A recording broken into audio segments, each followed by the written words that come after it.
Hi, everyone. My name is Sophie and I'm 30 years old. I have a story to tell you, and it's a bit wild. It all started when I found out my best friend, Emily, was getting married. Now, you might think, that's great news.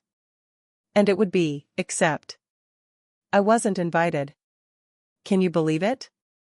My best friend since kindergarten, the girl who knew all my secrets, the one I'd shared countless sleepovers and dreams with, didn't want me at her wedding. It felt like a punch to the gut. I remember staring at the fancy wedding invitation someone had posted online. Emily looked beautiful, like a princess. But my name wasn't on the guest list. Not even as a plus one. At first, I thought it was a mistake. Maybe the invitation got lost in the mail? Maybe she just forgot to send me one? I tried to call her, but she didn't answer. I sent her a text, but she didn't reply. It was like I had suddenly become invisible. Then, I heard whispers from other friends. Rumors about why I wasn't invited. The reason? Apparently, I wasn't rich enough for Emily's fancy wedding. Her family thought I wouldn't fit in with their wealthy friends and relatives. It stung more than I can say. It felt like our entire friendship had been reduced to dollars and cents. I decided right then and there that I wasn't going to let them get away with this. I might not have been invited, but I was going to that wedding. And I was going to do it in style. But before I crash any weddings, let me tell you about Emily and me. We were inseparable. Seriously, glued at the hip. We met in kindergarten, both shy little girls hiding behind our mother's legs. Emily had bright, curious eyes and a smile that could light up a room. I was a bit more reserved, but Emily's bubbly personality drew me out of my shell. We did everything together. We built forts in the woods behind our houses, we dressed up in our mother's clothes and pretended to be princesses, and we even created our own secret language that no one else could understand. Sleepovers were a weekly event, filled with whispered secrets, flashlight tag, and scary movies that always ended with us hiding under the covers. We shared everything, our favorite toys, our hopes and dreams, and even our biggest fears. Emily always dreamed of being a famous singer, and I wanted to be a writer. We promised each other that no matter what, we would always be best friends, forever and always. We even had matching friendship bracelets with our initials on them.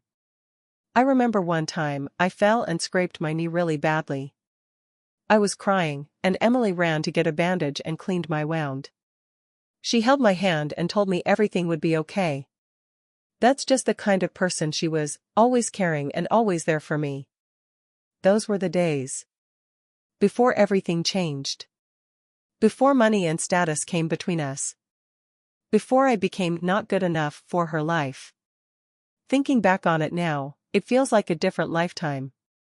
Things started to change when we got to high school. Emily's dad got a big promotion at his company, and suddenly, they had a lot more money.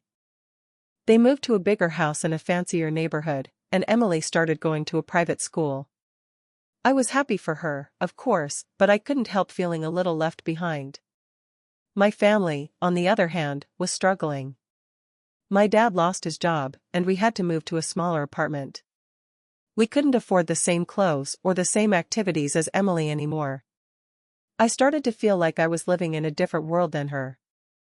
Emily started hanging out with a new group of friends, girls who wore designer clothes and talked about expensive vacations. They seemed to look down on me, and Emily didn't defend me. She started acting differently, too. She became more concerned with her appearance and popularity. We still talked, but it wasn't the same. Our conversations became shorter and less frequent. She stopped sharing her secrets with me, and I felt like I was losing my best friend. One day, she even made a comment about my clothes being out of style. It stung. I knew then that things were never going to be the same between us. The gap between our lives had grown too wide. The little girls building forts were gone, replaced by teenagers navigating very different worlds. And I was being left behind. Years passed. We went to different colleges, pursued different careers, and lived different lives. We still kept in touch occasionally through social media, liking each other's posts and sending the occasional message. But it wasn't the same as it used to be. Then, one day, I saw a post on Facebook. Emily was engaged. The picture showed her beaming, with a huge diamond ring sparkling on her finger. I was happy for her, truly. But a pang of sadness hit me. Why hadn't she told me herself? I scrolled through the comments, seeing congratulatory messages from friends and family. But there was no mention of me. No tag, no reply to my simple congratulations message. It felt like a punch to the gut all over again. Then, a few weeks later, the wedding invitations started circulating online. They were extravagant, with fancy calligraphy and thick, expensive paper. Everyone was posting pictures of their invitations, gushing about how excited they were for the big day. I waited, hoping that maybe mine was just running late. But day after day, nothing arrived. It became clear that I wasn't going to be invited. The realization hit me hard. I felt like all those years of friendship had been erased, like I was a complete stranger to her. Why? What had I done to deserve this? The happy memories of our childhood were now overshadowed by a deep sense of betrayal and hurt. I couldn't understand how someone who had once been my best friend could treat me like this. The real blow came when I overheard a conversation. My mom, bless her heart, was trying to cheer me up. She'd run into Mrs. Davison, Emily's mom, at the grocery store. I tried to avoid the conversation, but my mom's voice carried. Sophie was so disappointed she didn't get an invitation, my mom said. I cringed, wishing I could disappear. Oh, yes, Mrs. Davison replied, her voice dripping with fake sympathy. Well, you know how it is. Emily wanted only a certain caliber of guest. We had to keep the numbers down. Caliber? My mom sounded confused. Yes, dear. You know, people who can appreciate the finer things. It wouldn't do to have someone who doesn't understand the lifestyle. And frankly, Sophie's situation wouldn't really fit with the aesthetic we are trying to achieve. I felt like I'd been slapped. My situation? My family's financial struggles had become a social liability. I wasn't just uninvited, I was deemed unworthy. I ran to my room, tears streaming down my face. It wasn't just about the wedding anymore. It was about everything, the years of drifting apart, the subtle snubs, the unspoken judgment. I was more than just my bank account. I was a good friend, a loyal person, and someone who had always cared about Emily. But to her and her family, I was just poor. That was the moment I stopped feeling sad and started feeling angry. And that anger fueled a plan. They wanted a certain aesthetic? I would give them an aesthetic they would never forget. Time for Operation Wedding Crash. First, I needed information. I started doing some online sleuthing, digging into Emily's wedding plans. I found their wedding website, which was filled with details about the venue, the caterer, the flowers, everything. It was like they were begging me to crash it. I learned that the wedding was going to be held at the Grandview Estate, a ridiculously fancy place overlooking the ocean. It was the kind of place that celebrities got married at. The website also mentioned all the vendors they were using, the florist, the photographer, the band. I noticed something interesting, though. Buried deep in the FAQ section was a small note. The Davisons would like to express their sincere gratitude to the anonymous investor who made this dream wedding possible. An anonymous investor? That seemed odd. Why would they need an investor for a wedding this lavish? I dug a little deeper, searching for news articles and blog posts about the wedding. I found a small article in a local newspaper that mentioned the Davisons were facing some financial difficulties and had almost had to cancel the wedding. But then, a mysterious benefactor had stepped in and saved the day. The pieces started to fall into place. Emily's family wasn't as wealthy as they pretended to be. They were in debt, struggling to keep up appearances. And they needed someone to foot the bill for their extravagant wedding. That's when the idea struck me. A crazy, audacious, but utterly perfect idea. I had always been good with money. Even when my family was struggling, I learned to save and invest wisely. While Emily was spending her money on designer clothes and fancy cars, I was quietly building my own financial security. I had a knack for picking stocks and making smart investments. It wasn't about getting rich quick, it was about building a stable future for myself. So, after discovering the Davisons' financial woes, I contacted their wedding planner, pretending to be a representative of a wealthy benefactor who was interested in investing in the wedding. I explained that my client wished to remain anonymous but was willing to cover the remaining cost of the venue, which was the biggest expense. The wedding planner was overjoyed, of course. She put me in touch with the Davisons, who were equally thrilled. They were so desperate for the money that they didn't ask too many questions. I set up a meeting with their lawyer, arranged the payment, and signed all the necessary paperwork, ensuring my anonymity. And just like that, I became the anonymous investor who saved Emily's wedding. The irony was delicious. They had rejected me for not being rich enough, and now, I was the one paying for their dream wedding. They had no idea that the person they had deemed unworthy was the one who was making their extravagant celebration possible. It was the perfect revenge, and I hadn't even crashed the wedding yet. The best was yet to come. The day of the wedding finally arrived. I woke up early, a mix of excitement and nerves bubbling inside me. This wasn't just about crashing a wedding, it was about reclaiming my dignity and showing Emily and her family that they had underestimated me. I spent hours getting ready, carefully selecting my outfit. I wanted something that would make a statement, something that would scream, "I'm successful, I'm confident, and I'm here to stay." I chose a stunning emerald green dress that showed off my figure, paired with elegant heels and a sparkling necklace. It was an outfit that said, "I belong here," even though I technically didn't. I booked a professional hair and makeup artist to make sure I looked my absolute best. I wanted to radiate confidence and success. As I looked in the mirror, I barely recognized myself.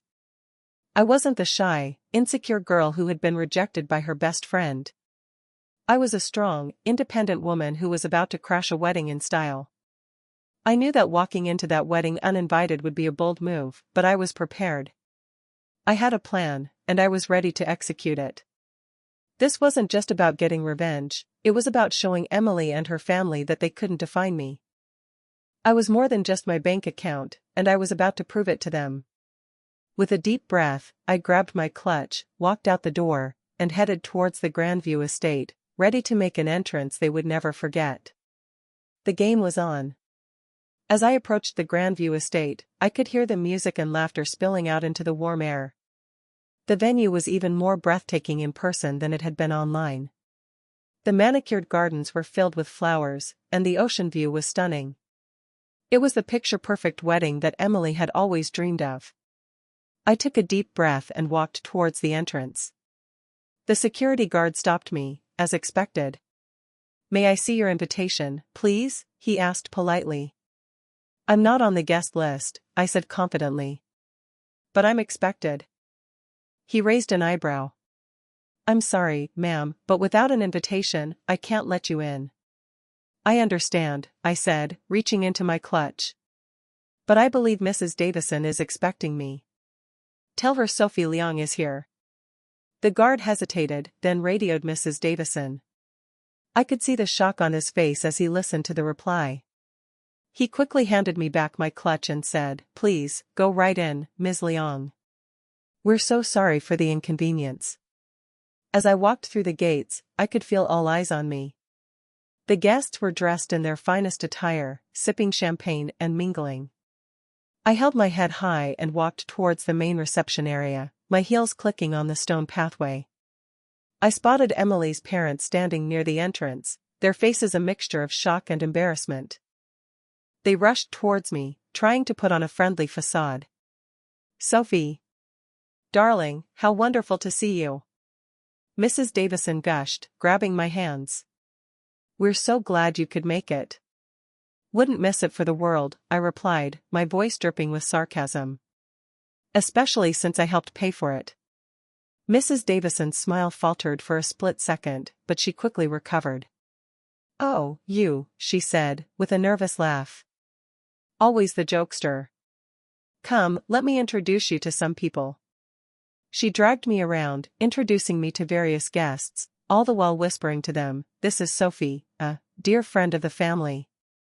I could see the questions in their eyes, the unspoken curiosity about why I wasn't on the official guest list.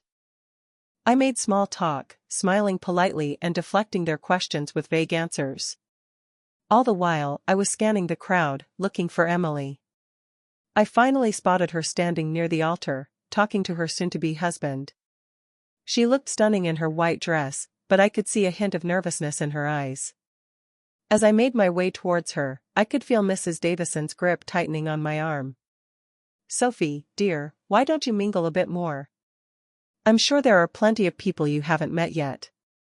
"Don't worry, Mrs. Davison," I said, gently removing her hand. "I just want to say hello to the bride." I finally reached Emily, who looked surprised to see me. "Sophie? What are you doing here?" she asked, her voice barely above a whisper. "I came to congratulate you," I said, my voice calm and steady. "And to see the beautiful wedding that I helped pay for." Her eyes widened, and I knew she understood. The game was truly on. The Davisons could no longer pretend that I was just some random guest. They now had to acknowledge the truth, that the girl they had deemed not good enough was the one who had made their dream wedding a reality. And I was about to make sure everyone else knew it too. Just then, the wedding planner, a flustered woman with a clipboard, rushed over to us. She looked frantically at Mrs. Davison, her voice barely a whisper. "Mrs. Davison, I need to confirm something. Is Ms. Leong the anonymous investor?" Mrs. Davison's face turned ashen. She stammered, "Well, Before she could finish, the wedding planner turned to me, her eyes wide with disbelief. "Ms. Leong? Is this true? You're the one who saved the wedding?" I smiled, a genuine smile this time. "That's right. I am." The wedding planner's jaw dropped. She looked from me to Mrs. Davison, then back to me again. The news spread like wildfire through the crowd. Guests stopped talking, their eyes fixed on us. The whispers started, growing louder and louder. Emily stood there, speechless, her face a mixture of shock, embarrassment, and something else. Was that a flicker of regret I saw in her eyes? Mr. Davison, who had been standing silently beside his wife, finally spoke up. "Sophie, this is unexpected. Why didn't you tell us?" "Because you made it clear that I wasn't welcome here," I replied, my voice firm. "I wanted to show you that you can't judge people by their bank accounts. And that sometimes, the people you least expect are the ones who are willing to help you the most." The silence hung heavy in the air. Everyone was waiting to see what would happen next. The power had shifted. I was no longer the uninvited guest, I was the woman who had saved their wedding. And they were finally starting to realize the magnitude of their mistake. Emily's parents tried to recover the situation, attempting to smooth things over with insincere apologies and compliments. "Sophie, darling, we are so grateful. We just didn't realize," Mrs. Davison began, her voice dripping with false sweetness. I cut her off. "Save it, Mrs. Davison. Your true feelings were made perfectly clear at the grocery store." The color drained from her face. She knew I had overheard her conversation with my mom. There was no denying it now. I turned to Emily, who was still standing there, looking lost and confused. "Emily, I'm going to be honest. I came here tonight wanting to make you regret not inviting me. But seeing you now, I realize that this isn't about revenge. It's about you understanding the value of true friendship." I paused, taking a deep breath. "I'm not going to ruin your wedding. But I do want you to think about what you've done. Think about the years we spent together, the promises we made, and how easily you threw it all away because of money and status." I could see tears welling up in Emily's eyes. She opened her mouth to speak, but I held up my hand. "I'm not asking for an apology," I said. "I'm asking for you to be a better person. To remember what truly matters in life. And to never judge someone based on their financial situation. With that, I turned and walked away, leaving Emily and her family standing there in stunned silence. I didn't know what the future held for our friendship, but I knew that I had said everything I needed to say. The ball was now in their court. I didn't leave the wedding entirely. I decided to stay for a while, not to cause more drama, but to show everyone that I wasn't ashamed of who I was. I mingled with the guests, making polite conversation and enjoying the beautiful setting. I even danced a little, proving that I could have a good time without causing a scene. As the night went on, I noticed Emily watching me from across the room. She seemed conflicted, torn between her old friends and her new, wealthier acquaintances. I could see the regret in her eyes, and I hoped that she was truly starting to understand the error of her ways. Later, as the DJ announced that it was time for speeches, I felt a tap on my shoulder. It was Emily. "Sophie, can we talk?" she asked, her voice barely audible above the music. I nodded and followed her outside, away from the noise and the crowd. We walked in silence for a few moments, until we reached a quiet spot overlooking the ocean. "I'm sorry," she said, her voice cracking with emotion. "I know that's not enough, but I truly am. I let my parents influence me too much, and I made a terrible mistake. You were always a better friend to me than I was to you." I looked at her, seeing the genuine remorse in her eyes. It was a start. "It's going to take time, Emily," I said. "But if you're willing to work on it, I'm willing to give our friendship another chance." She threw her arms around me, hugging me tightly. "Thank you, Sophie," she whispered. "Thank you for not ruining my wedding." I smiled. "I wouldn't do that to you, Emily. But I did need you to understand how much you hurt me." We stood there for a moment longer, the ocean breeze whipping through our hair. It wasn't a perfect ending, but it was a start. A chance to rebuild our friendship, stronger and more resilient than before. After my conversation with Emily, I felt a sense of closure. I had said what I needed to say, and she had acknowledged her mistakes. It wasn't a perfect resolution, but it was a step in the right direction. As the evening drew to a close, I decided to make one last gesture. When the DJ announced that it was time for the bride and groom to cut the cake, I approached the microphone. "Excuse me," I said, my voice clear and confident. "I'd like to say a few words." All eyes turned to me, a mixture of curiosity and apprehension on their faces. Emily's parents looked particularly nervous. "I know that some of you may be wondering why I'm here tonight, considering I wasn't on the guest list," I began. "And the truth is, I wasn't invited. But I came anyway, because I wanted to remind everyone of something important, the value of true friendship." I paused, looking directly at Emily. "Emily and I have been friends since we were children. We've shared countless memories, secrets, and dreams. But somewhere along the way, we lost sight of what truly mattered. We let money and status come between us, and that was a mistake." I turned to address the entire room. "I'm not here to judge anyone. But I do believe that it's important to remember that true wealth isn't measured in dollars and cents. It's measured in the love, loyalty, and support that we share with the people we care about." I smiled. "So, let's raise a glass to Emily and her husband. May their marriage be filled with love, laughter, and a deep appreciation for the things that truly matter in life." I stepped away from the microphone, and the room erupted in applause.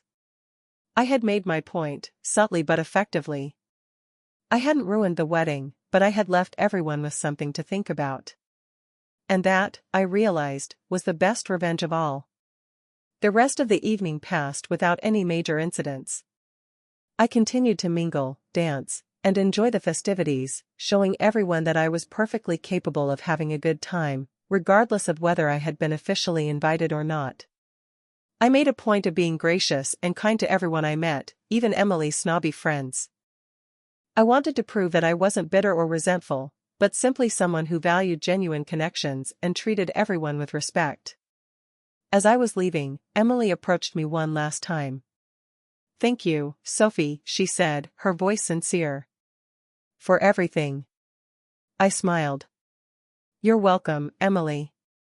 I hope you and your husband have a wonderful life together." I gave her a quick hug and then walked away, leaving the Grandview estate behind me. As I drove home, I felt a sense of peace and satisfaction.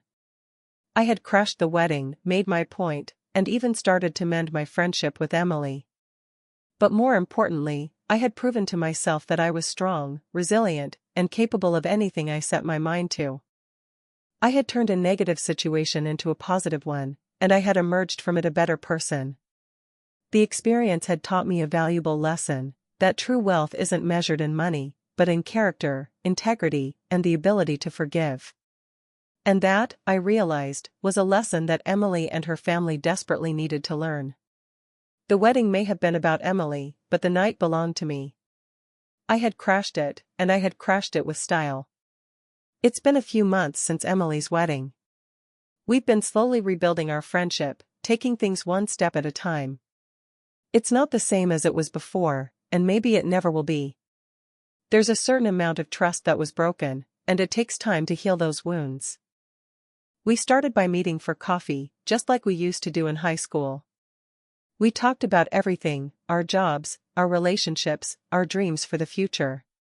We avoided talking about the wedding at first, but eventually, we had to address it. Emily apologized again, sincerely this time. She explained that she had been caught up in the pressure of her parents and her new social circle, and that she had let their expectations cloud her judgment. She admitted that she had been wrong to prioritize money and status over our friendship. I listened patiently, and then I told her how much her actions had hurt me. I explained that it wasn't just about being uninvited to the wedding, it was about feeling like our entire friendship had been devalued. We both cried, and we both apologized. It was a difficult conversation, but it was necessary. We needed to clear the air and start fresh. We're still working on rebuilding our trust, but we're making progress. We've started doing things together again, like going to movies and trying new restaurants. We even went on a weekend trip together, just like we used to do in the old days. It's not perfect, but it's a start. And I'm hopeful that one day, we'll be able to recapture the magic of our childhood friendship. But even if we can't, I'm grateful for the lessons I've learned. I've learned the importance of staying true to myself, of valuing genuine connections, and of never judging someone based on their financial situation. And that's a lesson that will stay with me forever. As for Emily's family, they've been surprisingly contrite. Mr. Davison even called my dad to apologize for Mrs. Davison's remarks at the grocery store. It was awkward, to say the least, but I appreciated the gesture. It showed that they were finally starting to understand the impact of their words and actions. They've also made an effort to be more inclusive and welcoming to my family. They've invited us over for dinner, and they've even offered to help my dad find a new job. It's clear that they're trying to make amends, and I'm willing to give them a chance. I don't know if we'll ever be as close as we once were, but I'm hopeful that we can build a better, more genuine relationship based on mutual respect and understanding. The wedding was a turning point for all of us. It forced us to confront our own biases and prejudices, and it gave us a chance to learn and grow. And in the end, that's all that really matters. We all make mistakes, but what defines us is how we learn from them and how we strive to be better people. I'm proud of myself for standing up for what I believed in and for showing Emily and her family the true meaning of friendship. And I'm grateful for the opportunity to rebuild our connection, stronger and more meaningful than before. It wasn't just about crashing a wedding, it was about crashing through the walls of prejudice and misunderstanding and building a bridge to a better future. So, what's the moral of the story? Maybe it's that you shouldn't judge a book by its cover, or a friend by their bank account. Maybe it's that true friendship can weather any storm, even a wedding crash. Or maybe it's simply that sometimes, the best revenge is living well and being true to yourself. For me, it's a combination of all those things. I learned that money doesn't buy happiness, and it certainly doesn't buy true friendship. I learned that it's important to stand up for what you believe in, even when it's difficult. And I learned that forgiveness is a powerful tool that can heal even the deepest wounds. Emily and I are still on our journey of rebuilding our friendship. We have our good days and our bad days, but we're both committed to making it work. We know that things will never be exactly the same as they were before, but we're okay with that. We're creating a new chapter in our friendship, one that's based on honesty, respect, and a deep appreciation for each other. And who knows? Maybe one day, I'll even get invited to her next big life event. But even if I don't, I'll know that I've made a difference. I've shown her and her family that I'm more than just my financial situation, and that true friendship is worth more than all the money in the world. And that, my friends, is a wedding crash worth celebrating. Looking back, I sometimes wonder if I overreacted. Was crashing the wedding really the best way to handle things? Maybe I could have just talked to Emily, expressed my feelings, and moved on. But then I remember Mrs. Davison's words at the grocery store, the dismissive way she talked about my family's financial situation. And I know that I needed to do something to show them that they couldn't treat people like that. And besides, let's be honest, it was kind of fun. There's something incredibly satisfying about turning the tables on someone who has wronged you, especially when you do it with style and grace. I don't regret crashing the wedding, but I do regret the pain that it caused Emily. I never wanted to hurt her, but I felt like I had no other choice. I hope that one day, she'll be able to look back on this whole experience and see it as a learning opportunity, a chance to grow and become a better person. As for me, I'm moving forward with my life, focusing on my career, my friendships, and my own happiness. I'm determined to live a life that's true to my values, one that's based on kindness, compassion, and a deep appreciation for the things that truly matter. And if I ever get invited to another wedding, you can bet I'll be on my best behavior. Unless, of course, the bride tries to tell me I'm not rich enough to attend. Then, all bets are off. Just kidding, mostly. The end.